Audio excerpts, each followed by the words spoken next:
lá para a cidade de Boas 2, fiquei feliz, fiquei tão alegre que disse, meu Deus, qualquer dia desse, o carro quebrou, está lá na garagem. Eu falei, mesmo que seja a pé, estava vindo a pé. Aí encontrei um mototáxi, todo mundo tem um aplicativo, os motorhomes.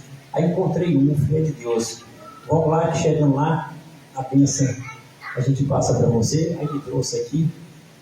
E eu falei com Jesus, eu queria pelo menos demonstrar toda a adoração a Jesus em sinal de uma gratidão. Foi muita gente daqui, companheiro, posso dizer, pastor local. Se eu chamar de pastor Leandro, lógico, não estou pecando porque é pastor da igreja. Está aqui na frente da igreja, está pastoreando. Auxiliar a Leandro, pastor Leandro. Ao companheiro presbítero Sandro, que também é um dos pastores da congregação. Por ter liberado o pregador, não posso chamar mais de Samuelzinho, agora é pregador Samuel, irmão Miquel. Cresceu, Deus abençoe, mas pregou bênção. Domingo eu até queria falar com uma das irmãs para deixar para ele pelo menos 1h30, 1h20, mas domingo é difícil. Mas eu orando, eu falei, Jesus, não deixa o pregador olhar para o relógio, não, que vai pregando, que eu estou torcendo para ele pregar, estou orando para ele pregar, mas Jesus abençoou que ele pregou e foi bênção. E foi uma maravilha lá, fiquei feliz, Deus abençoe ao grupão que também louvaram a Jesus lá, deram testemunho ao pregador Eilen.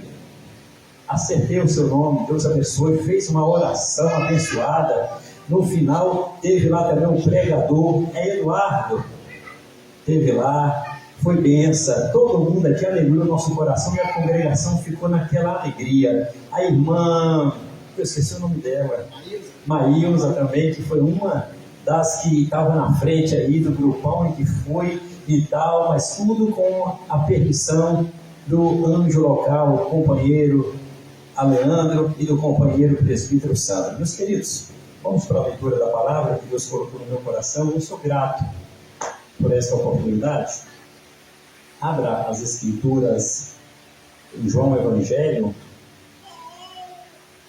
capítulo de número 2.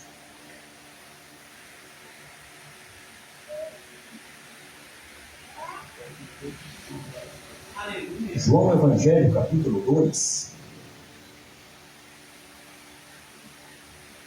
versículo 19.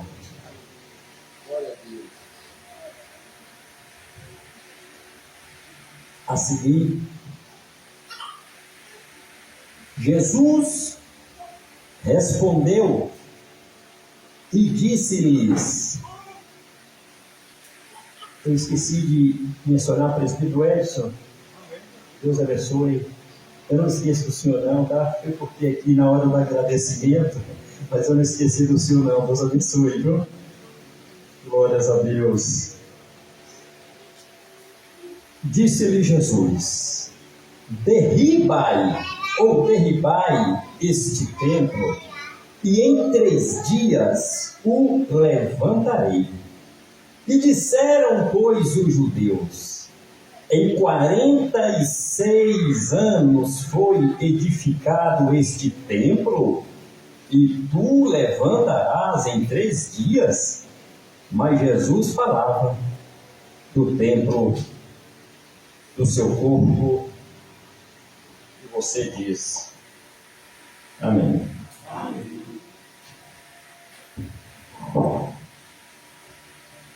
Meus queridos, que Deus colocou no meu coração para trazer ao vosso coração essa noite é sobre essa ida de Jesus ao templo, que se acredita que foi a primeira purificação do templo. Embora Jesus não saía do templo, a Bíblia diz que Jesus não perde culto. Aleluia. Jesus ia para Monte das Oliveiras, orava a noite toda, mas no outro dia ele estava no templo. Jesus gostava de todo poder e tal, aquela coisa toda, o movimento do Espírito Santo, porque ele, guiado e movido pelo poder do Espírito Santo. Mas no outro dia, ele estava onde? No templo. Jesus não perde culto no templo, não. Está escrito que todos os dias, todos, Jesus estava no templo. E aqui neste templo, Jesus, ele vai com um propósito. E o propósito era fazer uma purificação. Toda vez que se fala de purificação, vai mexer com a alma, vai mexer com o coração. Uns vão ficar felizes dando glória e aleluia. Outros não vai gostar. Porque tudo que mexe com purificação significa que vai ter mudança. Toda vez que nós falamos de templo, sabemos que este templo que Jesus adentrara, ele é conhecido como o templo que ora conhecido pelo profeta Ageu como o segundo templo, que era templo denominado de Zorobabel, que na realidade não era templo de Zorobabel, era de Deus, mas porque fora reconstruído. Embora na época de Cristo, novidade para ninguém, Herodes também queria ganhar uns créditos, porque Herodes, ele ampliou, ele enlargueceu, ele cresceu esse tempo. Ou seja, Jesus com 30 anos de idade, já iniciara seu ministério na terra, e na sua primeira ida, no sentido de purificar o templo, a primeira purificação do templo, Jesus mais ou menos com uns 30 anos de idade. Quando Jesus nasce, já tinha mais ou menos 16 anos atrás, antes de Jesus nascer, Herodes já estava mexendo nesse templo, já estava crescendo, alargando e tal, fazendo algumas reformas nesse templo, conhecido como Templo de Zorobabel. Novidade para ninguém, você sabe que foi salteado. Então, quando Jesus nasceu, já tinha mais ou menos 16 anos atrás, Herodes já tinha mexido no templo, já tinha crescido, já tinha reformado. Então, 16 anos antes de Jesus nascer, com mais 30 anos de Jesus, que Jesus tinha, quantos anos tinha? 46. E pode você ver que judeu é bom de matemática. Judeu ele é bom de matemática, viu? Tudo que envolver matemática, judeu está sempre com os cálculos na mente. Tinha cálculo de tudo, cálculo de todos os anos, de todos os tempos. Então, quando eles viram Jesus dizendo: derribai este templo, que em 3 dias eu vou levantá-lo. Mas Jesus não falou que templo que era. Que Jesus conversava com uns de uma forma, mas com fariseu e saduceu, Jesus conversava de outra forma. Então Jesus disse: derribai este templo e em 3 dias eu o levantarei. Eles ficaram assim.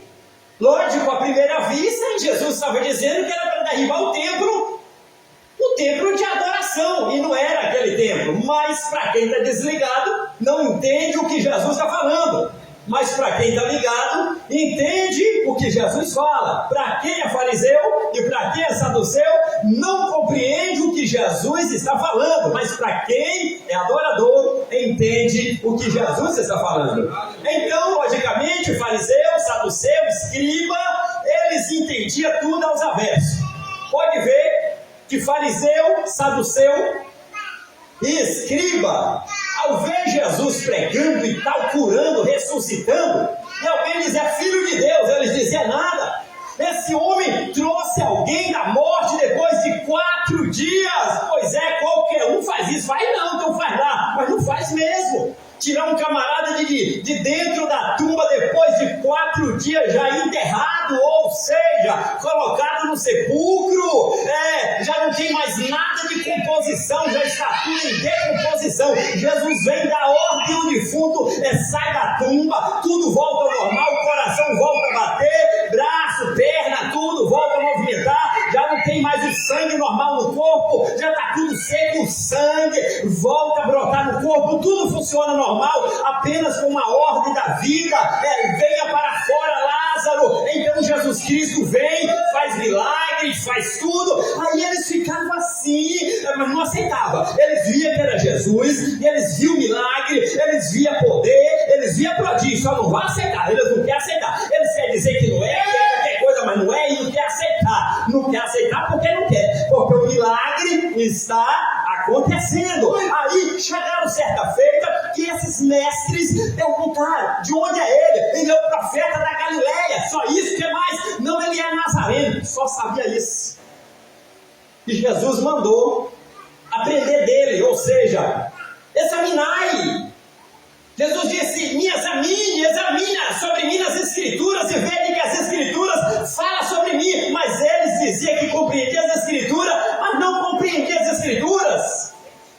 Pode ver que os mestres da lei batiam no peito. João capítulo 7, 42. Pode ver que está aí. Se não for 42, vai mais adiante que está a passagem aí. Vai 42, 43, 44, você vai ver a passagem que os doutores da lei dizem: da terra da Galileia não sai profeta. Não sai como, moço? Embora Jesus não era nascido na Galileia. Jesus não era nascido na região de Nazaré.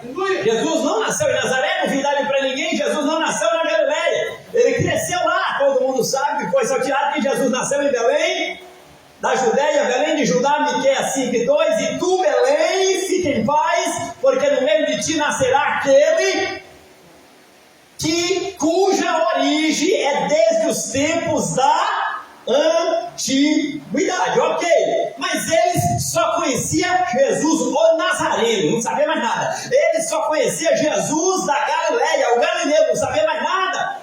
Bateram no peito e disseram: da Galileia pode examinar as Escrituras, não sai profeta. Aí um dia eles deparam com Jesus. Pode ver os evangelhos sinóticos aí, leia aí os 28 capítulos de Mateus, que tu vai achar essa passagem que eu vou citar aqui. Depois você leia os 16 capítulos de Marcos, que você vai achar a passagem que eu vou te citar aqui agora. Depois você lê os 24 capítulos de Lucas, que você também vai achar essa passagem que eu vou citar aqui agora. Eles chegaram para Jesus e falaram: nos dá um sinal. Sinal de que você quer, rapaz? Eu quero um sinal que tu é de Deus. Nenhum sinal será dado a esta geração adúltera, esta geração assassina, esta geração perversa, esta geração incrédula, a não ser o sinal do profeta Jonas. Foi só eles dizer que da Galileia não tinha profeta e pediram Jesus sinal. Jesus citou Jonas. Nada que Jesus cita é por acaso. De onde era Jonas? Aí você abre lá. Abre. Segundo livro dos Reis, das Crônicas. Procura aí. Que você vai ver. Capítulo 14 e 25. Vai procurando um deles aí que tu vai achar. Jonas era de uma cidadezinha que não é novidade para ninguém, conhecida como Gat-Efé. Esta cidade de Gat-Efé, você vai achar ela aonde? No livro de Josué, capítulo 19, versículo 15. Essa cidade era da região de Zebulon. O que Zebulon era? Era como se fosse um estado. Aqui, estado da Bahia. Ali, estado de Minas. Então tinha estado de Judá, ou estado da Judéia, ou estado de Zebulon, estado de Issacar, estado de Azé. Então, no estado de Zebulon tinha uma cidadezinha conhecida como Gat-Efé. Então, esse estado, chamado estado de Zebulon, era logicamente pertencente a que região? Aí você vai para o livro do profeta Isaías, capítulo de número 9, a seguir, que está escrito lá: terra de Zebulon, terra de Naftali. Antigamente Deus te enebreceu, mas agora Deus vai te exaltar. Ó terra da Galileia, Galileia dos gentios, o povo que estava em treva viu uma grande luz, e onde brilhou a luz, raiou também a luz. Jesus mostrando que a terra de Zebulon era a terra da Galileia. Então, se terra de Zebulon era a terra da Galileia, e dentro de Zebulon tinha uma cidadezinha conhecida como Gat-Efé, e na cidade de Gat-Efé o profeta Jonas nasceu, de acordo com a Bíblia, nessa cidadezinha conhecida como Gat-Efé, pertencente ao estado de Zebulon, pertencente à região da Galileia. Jonas era galileu. Isso é a Bíblia que diz, não sou eu?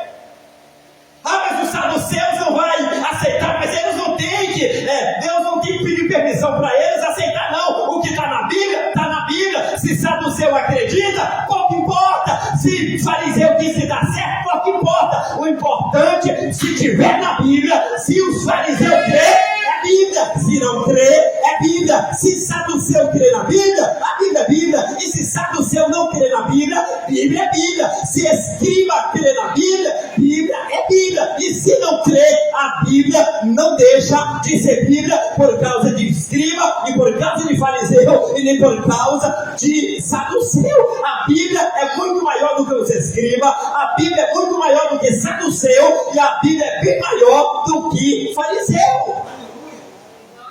Você pode ver que eles diziam que conheciam a Bíblia, mas Jesus mostrou que eles não conheciam. Embora você vai ver aí no livro de Mateus, capítulo 22, leia o capítulo todo, e depois você vai ver Jesus dizendo assim: vocês estão errados!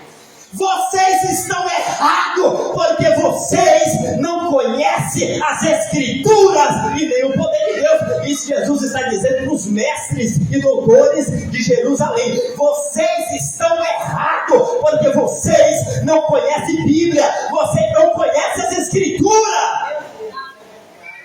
Isso foi Jesus dizendo. Ok, voltando para o templo. Jesus vai até o templo, e lá no templo acontece uma coisa que Jesus não agrada. Não é pecado trabalhar com venda, não. Não é pecado vender ovelha, não é não, nunca foi. Vender vaca também não é. Vender animal não é. Os que é para vender, pode vender à vontade. Era o comércio da época. Mas o negócio que estava tendo ali, estava tendo um roubo dentro do templo. Roubo, isso foi Jesus que falou, não fui eu. Está no texto que nós lemos, eu só não li, mas está no texto. Eu li só 2 versículos para poder não ler o texto todo, porque senão o tempo de pregação diminui um pouquinho. Eu estou querendo ganhar um tempinho a mais, mas está aí no texto, João 2. Depois você lê aí o capítulo todo que está aí. Estava acontecendo roubo dentro do templo, foi Jesus que falou. Jesus disse que entre os escribas e fariseus e entre, logicamente, os saduceus estava tendo covil de ladrão. Jesus falou isso. Meu Deus. Jesus disse: vocês transformaram a minha casa em reuniões de ladrões. Porque estava acontecendo um negócio no culto. O que estava acontecendo? Aí, é pecado vender? Não, meu irmão. Nas congregações onde é que eu estou lá, o camarada vende alguma coisinha para poder arrecadar, para fazer festa de criança, para fazer festa de adolescente, para fazer festa de jovem, festa de senhores, festa de senhora. Nada de mal nisso, porque é para glória e honra do nome de Jesus. Glória a Deus por isso. Agora, o que estava acontecendo no templo lá não era para honrar Jesus, não. Era para atrapalhar culto. Vou te dar um exemplo.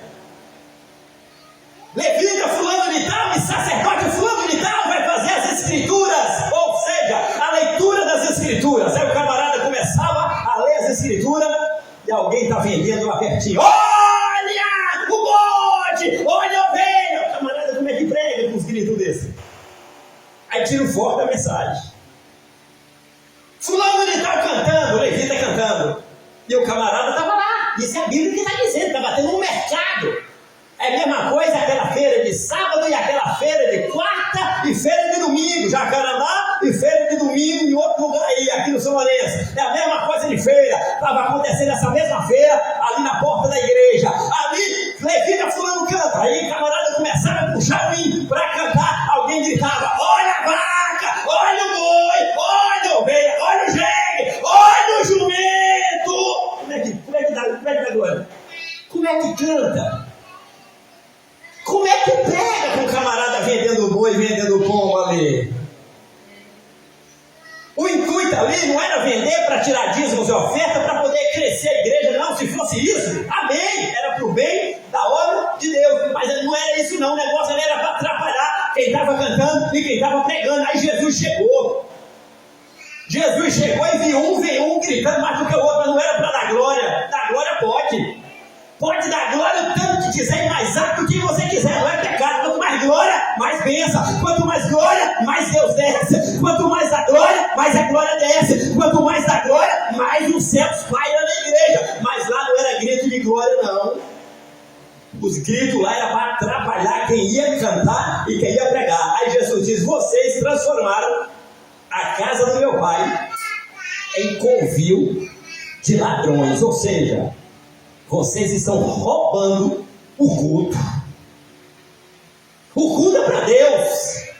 E quando o culto é para Deus, automaticamente, independente dos que tem que trabalhar dentro da igreja, alguém que vai servir uma água, alguém que vai logicamente atender uma pessoa, tirar uma oferta, aí contar logicamente o que entrou e aí está todo mundo trabalhando, ninguém está furtando não, está todo mundo em trabalho para o bem da obra de Deus. Lá dentro do templo não estava acontecendo isso. O negócio lá era uma tentativa de tirar a glória de Deus. Eles criaram todo motivo para poder Deus não ser glorificado, para poder Deus não ser adorado, para poder Deus não ser lembrado, para poder Deus não ser magnificado. Aí Jesus chegou e disse: olha, vou mudar o rumo dessa história agora. Jesus foi lá, pegou corda, fez uma chibata. Eu não sei para que aquela chibata. Uma coisa eu sei, que não era para enfeitar a mão de Jesus. Eu não sei aonde que aquela chibata pegou. Eu não sei. Eu só sei que Jesus fez aquela chibata, entrou ali no pátio do templo, só viu um animal saindo correndo, pombo foi solto, pegou ali as gaiolas, soltou passarinho, soltou pombo, estava vendendo pombinho, lá estava vendendo gado, estava vendendo ovelha, lá estava vendendo carneiro, mas não era para poder dar glória a Deus não, porque se fosse para dar glória a Deus, Deus dava um jeito. Se fosse para dar aleluia, Deus dava um jeito. Se fosse para arrecadar dinheiro para crescer a igreja, Deus dava um jeito, não tem nada a ver. Se fosse para poder fazer o bem da obra de Deus, maravilha, era para a glória de Deus e não há nada de pecado nisso. Mas o negócio ali não era para dar glória a Deus não, o negócio ali era para bagunçar, o negócio ali era para atrapalhar, era um gritando mais alto do que o outro para poder atrapalhar o pregador, para poder atrapalhar o cantor, para poder atrapalhar aquela irmã que estava regendo o coral, aquele irmão que estava regendo o coral, os parentes de Azar, quando ia reger o coral, o camarada gritava lá fora: olha o bode, olha a ovelha, olha o gado, olha o jegue, olha o jumento, gritando para todo mundo ver. Como é que dá glória a Deus assim? Jesus chegou, expulsou tudo, pegou as mesas, jogou tudo de perna pro ar.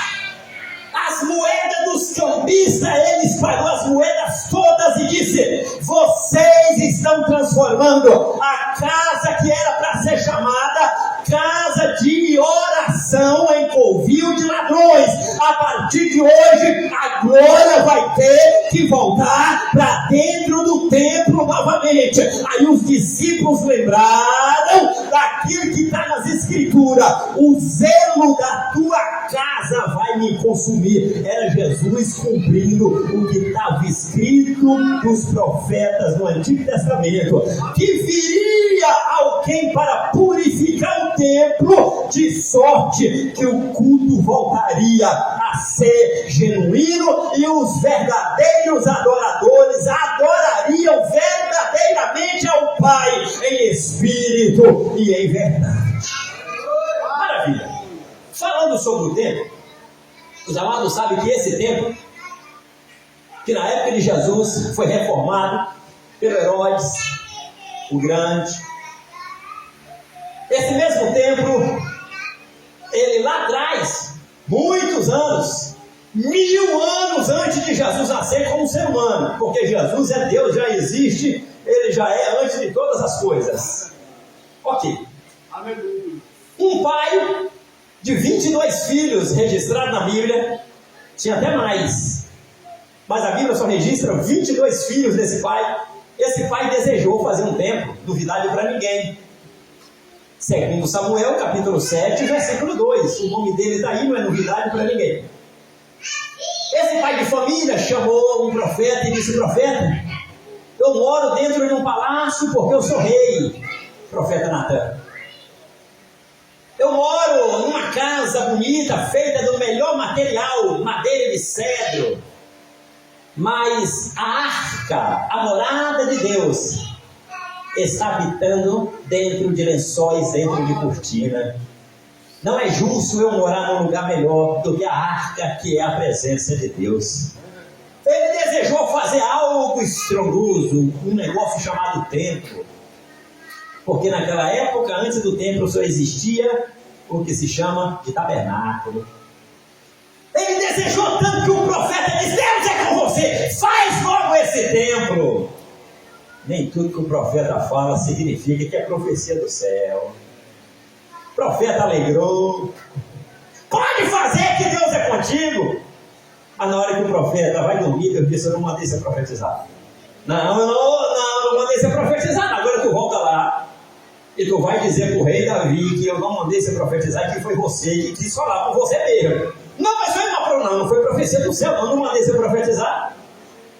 E agora para voltar? Mas quando o profeta é humilde, ele volta. Ô rei, sim profeta, eu já posso fazer o templo? Não, rei, aquela profecia lá foi do meu coração, eu desejo. Eu vi o senhor tão alegre querendo fazer o templo, eu desejei que o senhor fizesse o templo para cumprir a alegria do seu coração, mas Deus não aceitou não. Deus disse que o senhor foi um rei muito justo e por isso teve que matar 40 anos matando gente que não prestava na terra. Só matou gente ruim, deixou os bons vivos, rei Davi. Mas nem por isso Jeová permitiu que você fizesse o templo, porque as suas mãos estão com sangue. Você tem sangue nas mãos. Ah, mas não é de inocente, não é mesmo não. É de gente que não prestava, mas é sangue. Quem vai construir o templo não pode ter sangue nas mãos. De ti vai nascer alguém para fazer o templo. Aí Davi morreu, você já sabe da história. Levantou-se Salomão, fez o templo, as melhores madeiras, ouro e tal. Davi tinha deixado tudo preparado. E Salomão só complementou aquilo que precisava de completar. Fez aquele templo que hoje, segundo o que fosse pesquisar, daria bilhões, não é nem milhões, não, é bilhões. Só o valor de ouro que tinha naquele templo daria bilhões, e não milhões, bilhões. Os templos que tem por aí com o nome de Templo de Salomão, amém, por quem fez esse templo por aí em algum canto do Brasil, não chega aos pés dos ouros que tinha no Templo de Salomão. Só que o povo não estava adorando a Deus, o povo estava adorando o ouro do templo. O povo não vinha para dar glória a Deus, vinha para olhar o ouro. Era para o povo cantar bonito para Deus, mas o povo não cantava para Deus, o povo estava encantado com o ouro. Aí Deus fala: profeta, profetiza aí, o profeta profetiza. Vocês estão cantando, mas o vosso coração está longe de mim. Vocês proferem o meu nome dentro do templo, mas o vosso coração está longe. Vocês não lembram de mim dentro do coração. Com a boca vocês me adoram, mas o coração de vocês não me adora. E aí foi passando os reis, morreu Salomão e o templo ficou lá. Lá veio um tal de Roboão não quis saber de Jeová. Roboão não quis buscar a oração e não o conselho dos patriarcas, foi buscar gente que não ora. Aí o reino dividiu, ficou reino de norte e reino do sul. Roboão ficou com o sul, Jeroboão, filho de Nebate, ficou com o norte. Jeroboão criou um desejo no coração de jogar imagem dentro das cidades da região do norte. E aí lembrou que o sacerdote Arão tinha feito um bezerro de ouro, mesmo que foi à força, mas fez, porque alguém que está na frente de um rebanho, ou alguém que está na frente de um exército, no sentido espiritual, igual sumo sacerdote Arão, ele foi forçado, tipo assim: tu faz o bezerro, ou a gente mata. E eles matavam, lógico que matava. Só que tem uma hora que alguém vai ter que decidir morrer por Deus ou fazer um bezerro. E aí, sumo sacerdote Arão preferiu fazer um bezerro. O profeta João Batista preferiu morrer e deixar a cabeça ir pro prato. Aleluia. Mas não é todo mundo que pensa assim. O sumo sacerdote Arão preferiu deixar a cabeça dele no pescoço e fazer um bezerro. Ok, depois que ele fez o bezerro, deu no que deu, você já sabe no que deu. Jeová veio, matou todos aqueles que forçaram a fazer o bezerro, caiu naquele dia morto. Só para começar, 3.000 cabeças que saíram do pescoço, as espadas cortaram a cabeça de 3.000 homens, e tal, e depois Deus teve misericórdia para não matar mais gente. Ok, lá na frente, Roboão seguiu esse mesmo pecado. Jeroboão seguiu também esse mesmo pecado. Jeroboão foi lá e puxou 2 bezerros. O bezerrinho de Arão foi ressuscitado lá na frente, no sentido que ele refez. Jeroboão fez 2 bezerrinhos, colocou um bezerro lá em Dan e colocou um bezerro em Betel. E disse: daqui eles vão ficar por aqui e não vai ir para o templo de Jerusalém para adorar Jeová. Quando é que o povo ficou lá mesmo? Como não foi para o templo de Jerusalém, não. Foi uma tática para tirar o povo da adoração. Foi uma tática para poder fazer o povo ficar desigrejado. É colocar bezerro em Dan e bezerro em Betel. Coloca o bezerro em Dan e coloca o bezerro em Betel, que o povo não vai para a igreja, que o povo não vai orar. O povo vai ficar só de olho no bezerro aqui, no bezerro que está em Dan e no bezerro que está em Betel. E o povo ficou só adorando bezerro de Dan e bezerro de Betel e esqueceu de ir para a igreja orar. É uma tática maquiavélica desde o antigo. Isso é uma tática antiga. Tira a atenção do povo do culto. Como é que tira? Faz bezerro. Coloca esse povo para adorar bezerro. O que é bezerro? Bezerro é qualquer coisa que tira a atenção de alguém de adorar Jeová. Qualquer coisa pode virar bezerro. Basta tirar a atenção da adoração, virou bezerro. De ouro ainda. E aí o tempo passou. Em Judá, morreu Roboão, veio outro. Abias, Asa, Josafá, Jorão, Uzias, Jordão, Acasa, Ezequias, Manassés, Amon, rei Josias, os filhos de Josias, Jeconias. Alguns eram homens bons, mas outros não prestavam. E do lado do norte, eu estou falando aqui do templo. Em Judá, o povo ia, adorava, mas adorava com a boca, não estava mais adorando com o coração. E os profetas profetizando: vocês cantam com a boca, mas não cantam com o coração. Vocês pregam com a boca, mas não pregam com o coração. O vosso coração está longe de mim. Dentro do templo, com o coração longe de Jeová, mas estava dentro do templo. E lá, na região do norte, nem dentro do templo eles estavam. Já tiraram meio para não ir mais para o templo. O negócio agora era ir para Dan e ir para Betel, adorar o bezerrinho de ouro. E lá tinha 2 bezerros, bezerro de Dan e bezerro de Betel. E os reis, Jeroboão morreu. Lá veio o filho de Jeroboão, um tal, logicamente, de Baasa. E depois, Baasa, veio um tal de Nadab, e depois veio um tal de Zinri, e depois veio um tal de Onri, e depois veio um tal de Acabe, e depois veio um tal de Jorão, e foi morrendo o rei, mas os 2 bezerrinhos não morrem. Os 2 bezerrinhos continuam em Dan e continuam em Betel, e os reis estão morrendo, e os bezerrinhos estão vivos, está lá.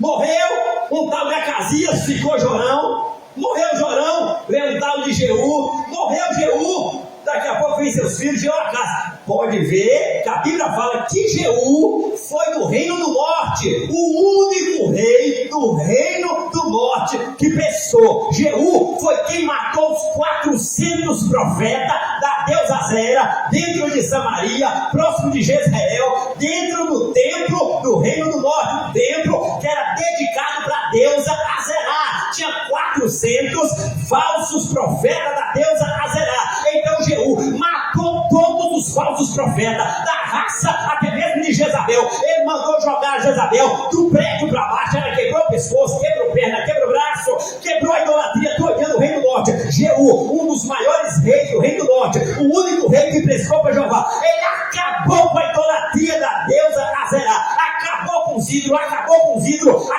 os idólatras, acabou com tudo de idolatria. Porém, a Bíblia diz: Jeú não tirou os bezerrinhos. Tirou tudo, mas os bezerrinhos não pode tocar, porque era negocinho de estimação. Não tem nada a ver, não. Mas, mamãe, moço, você acabou com o templo da deusa Zerá, moço. Você matou os adoradores da deusa Zerá. Você acabou com o templo de Satanás. Você acabou com o templo do demônio lá no reino do norte. Você, logicamente, destruiu todos os demônios que está aqui, que estava no reino do norte. Mas por que tu vai deixar esses 2 bezerrinhos? Ele deixou os 2 bezerrinhos lá. Acabou com a cabeça de Satanás, que era o templo onde estavam os falsos profetas da deusa Zerá, 400, porque foi Elias que matou os 450 de Baal, mas foi Jeú que matou os 400 da deusa Azerá. Só que os 2 bezerrinhos, ele não tira. Bezerrinho de estimação. O que é bezerrinho de estimação? Aquilo que ninguém quer tirar. Não, tira tudo, isso aqui não mexe não. Não tem nada a ver não.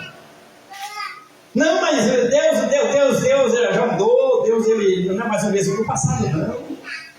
Não, Deus agora está tendo consciência. Mas moço, não, Deus agora, moço, você está um ano sem a igreja, você não sei, você não ora, você não busca. Não, mas não tem nada a ver, não. É só 365 dias sem ir para culto, sem cear e sem orar. Algum bezerrinho tirou alguém de ficar 365 dias fora da presença de Deus. Porque se não for bezerro, não sei o que é. Para ficar um ano sem congregar.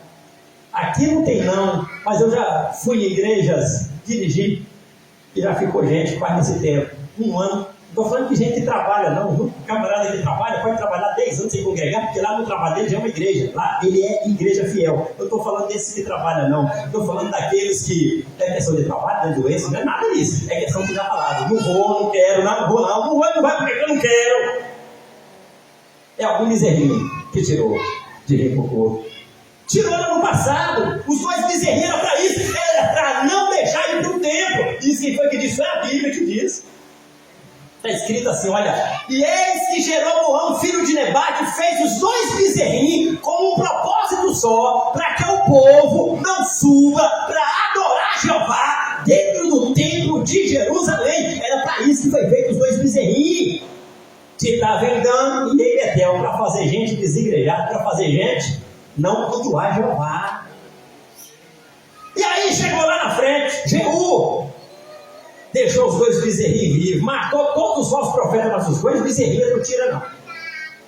E depois de Jeú, veio um tal de Jeoacás, e depois um tal de Jeoás, e depois veio um tal de Jeroboão II, e depois veio um tal de Zacarias, e depois veio um tal, logicamente, de Manaém, Gadi, filho de Jabes, e depois um tal de Pecaías, e depois um tal de Peca, e depois um tal de Osés, que foi o último rei do Reino do Norte. E no Reino do Sul, eu falei de Josias, que foi o único rei do Sul que prestou, e o filho dele nenhum prestou, um tal de Joanã. A Bíblia não fala mais nada sobre Joanã, possivelmente morreu, desapareceu. Depois que apareceu, ele sumiu da Bíblia, não apareceu mais no reino. E depois, um tal de Jeoiaquim, não prestou, morreu na Babilônia. E um tal de Jeoacás, conhecido como Salum, não prestou, morreu no Egito, no rei Faraó. E depois, veio um tal de rei Joaquim, conhecido como Jeconias ou Conias, não prestou também não. Neto de Josias. E depois veio um tal de Zedequias, conhecido como Matanias, o último rei do Reino do Sul, não prestou. Pode ver que o Reino do Norte destruiu o reino todinho, mas os dois bezerrinhos ficou lá no mesmo lugar. No final do último rei que prestou do Reino do Sul, chamado Josias, foi o único rei do Reino do Sul que teve coragem de mandar destroçar esses dois bezerrinhos que estavam no Reino do Norte, foi o rei Josias, porque os reis do Reino do Norte morreram tudo sem congregar, mas ficou lá nos pés dos dois bezerrinhos que estavam em Dan e estavam em Betel. Mas Josias deu um fim nos dois bezerrinhos. Só que o mesmo Josias não conseguiu fazer tudo. Ele tentou fazer quase tudo, mas não conseguiu fazer tudo. Mas tentou. E aí veio os demais. Eu estou falando que o templo estava erguido nessa época, tempo de Salomão.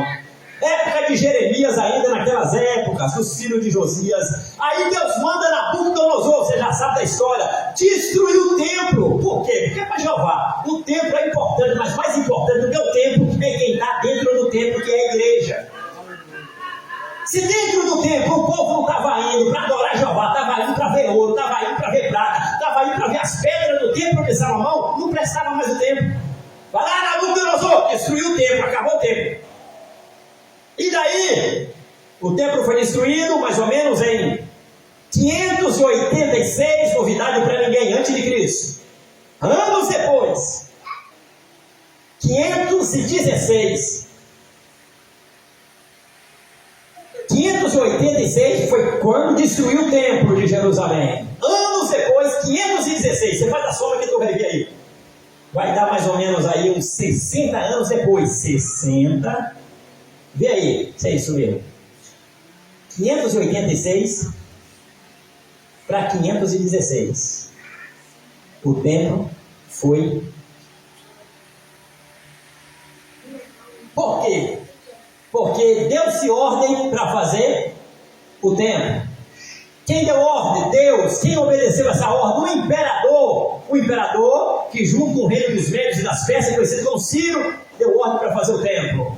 Esse templo conhecido como o templo de Zorobabel.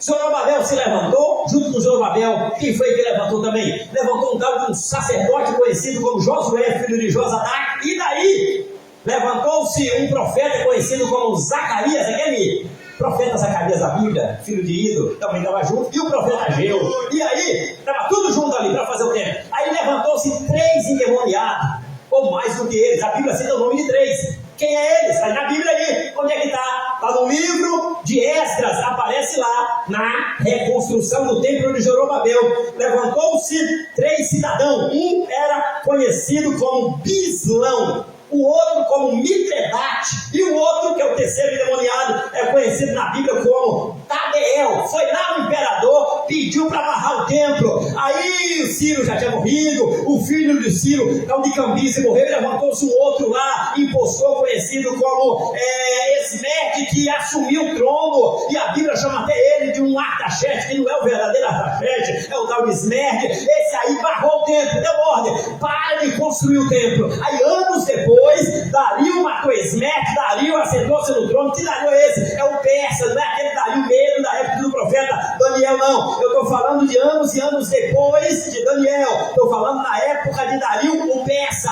Ele foi lá e deu ordem para construir o templo. E o templo foi, logicamente, terminado em 516 a.C., o templo de Zorobabel. O povo se alegrou, falou línguas estranhas, foi renovado. Jesus abençoou ali, o tempo foi passando e o templo foi erguido. Anos e anos depois, antes de Jesus nascer, Herodes foi lá e aperfeiçoou. Aí 30 anos depois veio Jesus, agora com 30 anos, entrou dentro do templo. Esse mesmo templo que deu trabalho para fazer, esse mesmo templo que os inimigos se levantaram para destruir, para impedir, para poder não deixar concluir. Agora já está concluído, Jesus já está dentro do templo, e o inimigo querendo de novo atrapalhar a obra de Deus dentro do templo. Jesus foi lá e disse: olha, a partir de hoje a minha casa vai continuar sendo chamada de casa de oração para todas as nações. Vendedor de pombo não pode mais ficar brincando de vender. Por quê? Porque aqui é para adorar. Pode vender para arrecadar dinheiro, para poder fazer melhor o reino de Deus, maravilha, mas para atrapalhar a adoração não pode, porque a casa do Senhor não é covil, até mesmo de furto, de ladrões. E para finalizar, eles olharam para Jesus e pediram um sinal. Jesus disse: derriba o templo e eu vou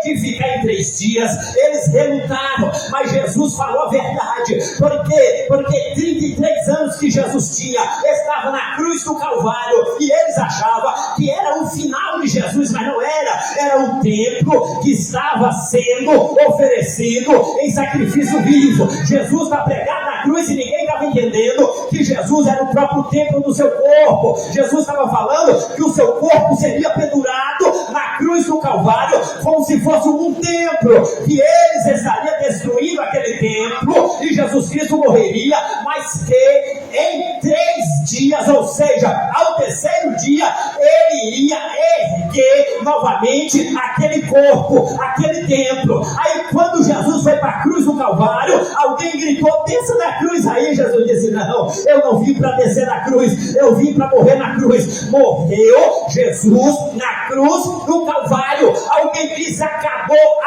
não, parou tudo, parou não. A história da igreja foi para debaixo da terra, não foi não. Agora é que a igreja vai dar continuidade mesmo, porque ao terceiro dia, bem de madrugada, mulheres foram para a boca da tumba, levando perfume, querendo ungir defunto. Os anjos disseram: aqui não é lugar para defunto, aqui é lugar para aquele que está vivo. Ele ficou aqui sim, mas já ressuscitou. Ele está andando por aí, milagre. Ele está andando 40 dias andando para cima e para baixo, de casa em casa, fazendo milagre, explicando tudo o que aconteceu. E a Bíblia fala que 40 dias depois ele subiu acima de todos os céus. E a Bíblia diz que assentou-se à direita do trono das majestades celestial. E logo ele vai voltar para nos arrebatar para o maior templo de todos os templos que nós já conhecemos, que é a glória eterna.